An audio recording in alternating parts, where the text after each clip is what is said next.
What's going on, everyone? It's Ben from YGO from Zero back with another Retro Yu-Gi-Oh video, and this video is going to be going over the results of the latest tournament in Android format, which we just held on the YGO from Zero Discord server, linked in the description of the video if you want to join in any future formats, tournaments that we hold. Then definitely head on over there. It's a great place to find games in any of these formats that I cover as well. But we held this monthly tournament. There were 26 players playing. This was the biggest Android tournament on record, I think, from what I checked. There might be others out there that have been bigger, but for the ones on Format Library, I'm pretty sure this was the biggest at 26 players, so always cool to see the format continue to grow as more people try it out. And there were some really fun games in this tournament. A lot of people had a lot of fun, and so I'm looking forward to the next one as well. But there were also some very interesting results in the Top Cut, and I want to discuss those today. So firstly, let's just go over the deck type representation, the deck category representation. Now, it's a little bit of a meme at this point that a lot of the decks in Android format just get classified as tomato control because that is the sort of typical style of deck. Even if they're not playing like Mystic Tomato, if they're playing something similarly, they're still called tomato control, and that's sort of like a bit of a meme. But so take this deck type representation with a little bit of a grain of salt. We have 23 players on Tomato Control, one on MTGR, one on Rat Toolbox, and one on Equip Aggro. And again, those sort of classifications are a bit flexible. There are definitely some decks classified as Tomato Control that probably should not be called that, which we'll get into later.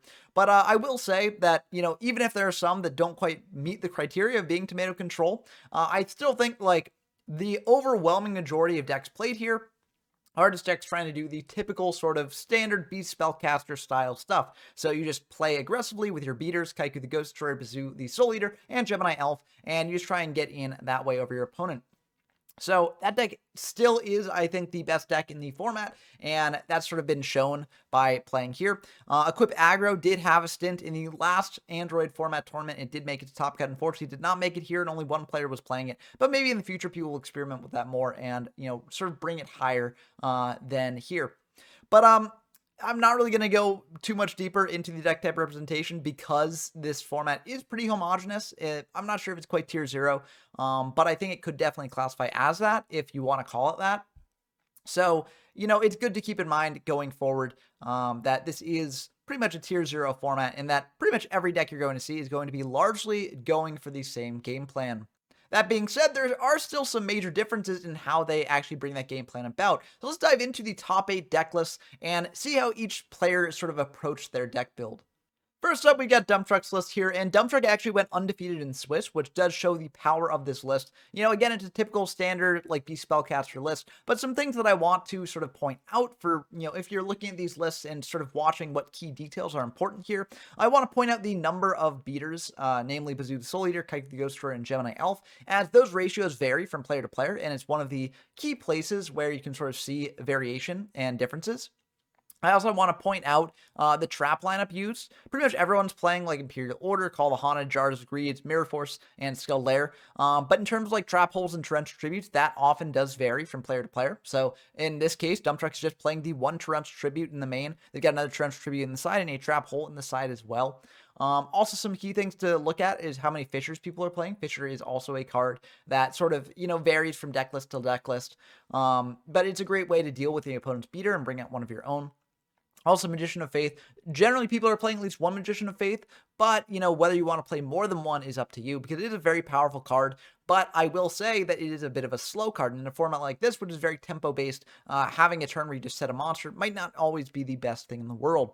Also, there is no limit of crossout in this format, although not many people do play it in the main. Dump Truck did play it in the main, and clearly it worked out pretty well for them. So definitely something to consider playing in the main in the future. And if no limit of crossout sees more play in the main deck in the future, then things like Magician of Faith will probably see a bit less play in the deck.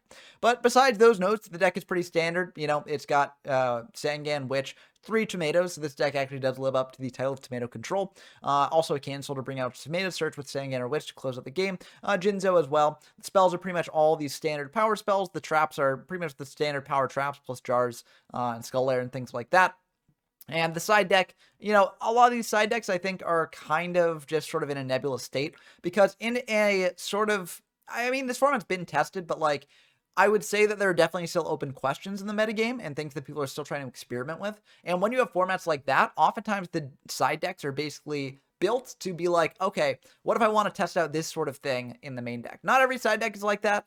You can definitely side into certain things. Like, for instance, you bring in a Kaiku if you're up against a deck that does want to banish from graveyard more. You could bring in like Heavy Storms in case you're up against a more back row heavy deck. Nobleman of Crossroad in case you're up against a more flip focused deck. So there are sort of tools in the side deck that do see play for specific purposes, but oftentimes like things like the Nimble Mangas, I'm not really sure if they're in here for a reason other than to just test them out. I mean, I guess they can be good against burn. If you know your opponent's not on Skull Lair, they can be good for that reason as well. But like also like Man Eater Bugs, like what deck do you bring Man Eater Bug in against? I'm not really sure there's a good answer for that. And it is a card that people do experiment with, so it's definitely something to test here. Maybe if you know your opponent's not on Nobleman of Crossets, you bring this in. Who's to say? But I'm just going to point that out. I'm not really going to be talking about the side decks that much because they often are very nebulous. But this is a very, very good standard list if you want to like dive into the format and try it out. It did go undefeated in Swiss, although it did fall in Top Cut. So let's go over one of the other Top Cut lists now.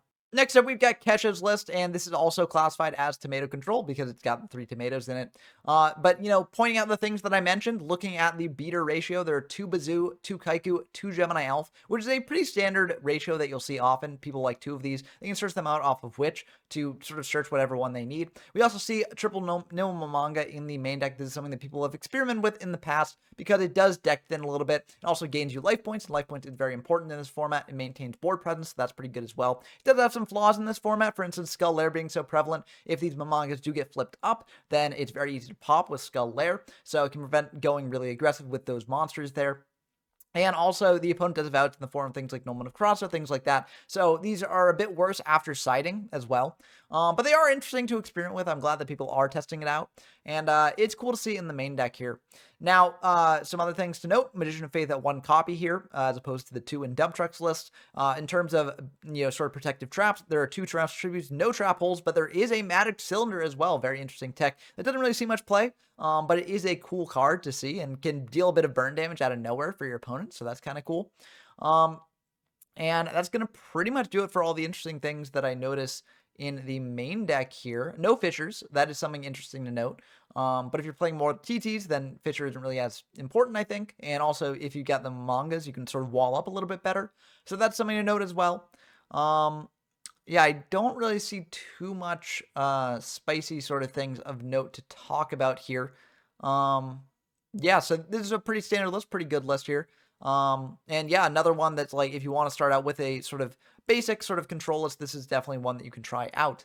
Next up, we've got GMYFS's tomato control list here. And for them, instead of 2, 2, and 2 for the beaters, they've got 3 Kaikus, 3 Gemini Elves, and 2 Bazoos. And I think this is a pretty good ratio as well. Basically, you want to get aggressive with these guys, and you don't want too many Bazoos because that does need graveyard setup, so having too many can conflict with each other. But this is a pretty good beater lineup. You get other than that, there are the 3 tomatoes to bring out Sangam Witch or Cannon Soldier, also Magician of Faith. Actually, I'm not sure Kesha's list had Cannon Soldier in it, so that's kind of an interesting note, especially with the Mamangas there. But maybe they're using Magic Cylinder instead for that purpose.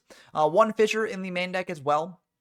A Heavy Storm in the main as well. I think that's the first one of those we've seen in the main. MST is just generally a better card in terms of spell and trap removal than a Heavy Storm here. So that's why people generally play MST over it. Like MST can stop, Imperial Order, can stop Call the Haunted, can stop Snatch Steal. It's just much more reactive, which makes it a bit better. So that's why people generally play this over like things like Heavy and Harpy's Feather Duster. But beyond that, there's also a trap hole here to deal with the opponent's beaters, and TT as well. So that's the sort of protective trap ratio that GMYFS is going for here. But yeah, other than that, a pretty standard list, I'd say. Again, I'm not really going to talk about the side deck that much, but that's there as well if you want to look at it. And yeah, so pretty standard stuff. And again, another list that if you wanted to use this as your intro to the format, it wouldn't be a bad choice. Before moving on to the other decks in Top Cut, though, there was one very spicy list that actually made it to Top Cut, and while it didn't make it past the quarter semifinals, whichever ones are the ones before the semifinals, it still is really impressive that it made it this far, and that is Wames's Fiend list. Now, this is classified as Tomato Control on the Format Library site, which, again, sort of contributes to the meme that is there. But this is very much not that list, and a very, very cool sort of innovative brew.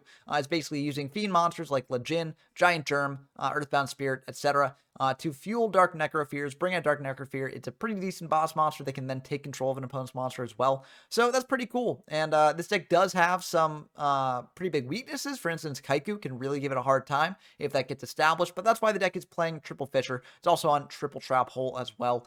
And with things like Germ, that can enable you to get pretty aggressive there too. So very, very cool stuff to see. It's cool to see this innovation. Cool to see that it made it to the top cut here. Also, only one Jar of Greed here, choosing to play cards that actually do things more. I think that does make sense in this list because you've got the triple Giant Germ there. Also, triple Gemini Elf to get over the Kaikus, which is pretty good. So there's very, very cool stuff here. I like the experimentation, and I think it's awesome that a deck like this made it to top cut. So congrats to Wames for piloting it to that impressive finish. But of course, now that we've talked about the spice, it's time to get back into talking about the tomato control lists. And next up, we've got Clemexon's list here, which brought them to the semifinals. And this is a pretty standard list, like we've been talking about. It's got the 3 Kaikus, the 3 Gemini Elves, the double Bazoo there. So this was a pretty decent ratio. This is 2 people already in Top Cut that had it. And, double Magician of Faith as well, just like Dump Truck had. Double Torrential Tribute as opposed to a Torrential and Trap Hole or something like that. So Clemens valuing the Torrential Tributes over the Trap Holes here. Beyond that, there's also 1 Fisher as well. No Cannon Soldier. Cannon Soldier is a card that we have seen people cutting from the main deck, which I personally still like Cannon Soldier as a searchable way to just end the game. But it is a card that people cut, so, it is good to keep in mind that there is some debate around Cannon Soldier. But yeah, other than that, pretty standard list, as I've said. Still very, very cool to see people topping with this list, and it does show the power of this sort of list. Next up, the other semifinalist here, a real schmuck. This was B-Sox, and, I don't know how they made it this far. No, I'm just kidding. B-Sox was me, and I basically piloted this deck to, tie for third. And I think this deck is pretty good. Like, it's got the double Bazoo, triple Kaiku, triple Gemini Elf ratio, which I do like personally because I like having more monsters, but I can definitely see cutting down for a 2-2-2 ratio or something like that. I use double Trap Hole instead of a Torrential Tribute in a Trap Hole, or double Torrential Tribute. I think the Trap Hole is good at just preserving your own beaters and also taking away your opponents. That's pretty good. I have 1 Fisher in here. Fisher I might cut in the future for something like a Torrential Tribute or maybe a 3rd Trap Hole. I don't know. It is a very good card in a lot of situations, but I don't know. It was kind of underwhelming in a lot of situations as well. But, there isn't really much to talk about here. It's pretty standard based on the other lists that you've seen so far. And, I'm just happy I was able to pilot it to a 3rd place finish, or tied for 3rd place finish at least. But I think that it also does show that, like, this sort of deck is just the best deck in the room when it comes to Android format. You've seen so many deck lists in the Top Cut that look very, very similar, just playing these beater packages and just using that to win. And it just does show how strong this sort of beating strategy is. And while there are decks like Wames' Fiend Control list that do make it to Top Cut occasionally and can be good to experiment with further, I do think that, like, in general, you're going to wind up with more lists like this in the Top Cut because it just is so just strong and so very, very powerful. But now that we've covered all the lower Top Cut lists, let's get into the top 2 and talk about Paolo and GOBO's lists here. So in second place, we got Paolo NS's list here. And this is a very interesting one. There are no tomatoes in the deck. And also, there's a Cyber Jar and a Morphing Jar in the deck as well, which you don't often see. There's also Triple Solemn Judgment, which is a very risky card in this format because it does cut down your life points by half. And, that puts you in a very vulnerable spot given how aggressive this format is. But, Paolo did make it to second place off of the back of this card, in addition to just good play and just playing some very other powerful cards here. So it potentially does deserve more of a look in the future.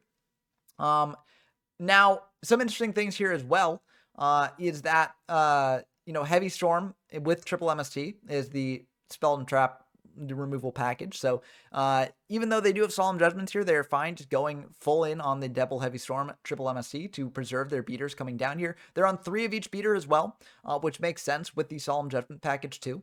And they're also on Torrential Tribute, which I'm kind of surprised by, because I figured, like, if you'd be going for the triple beater route here, you'd want to play more Trap Holes than Torrential Tributes, but I guess if you've got more monsters in the deck anyways, then you care less if one of your monsters is gotten rid of by a Torrential Tribute. So very interesting stuff to see there, and very, very cool that this made it to second place, and congratulations to Paolo for bringing it this far. Also only 1 Jar of Greed there.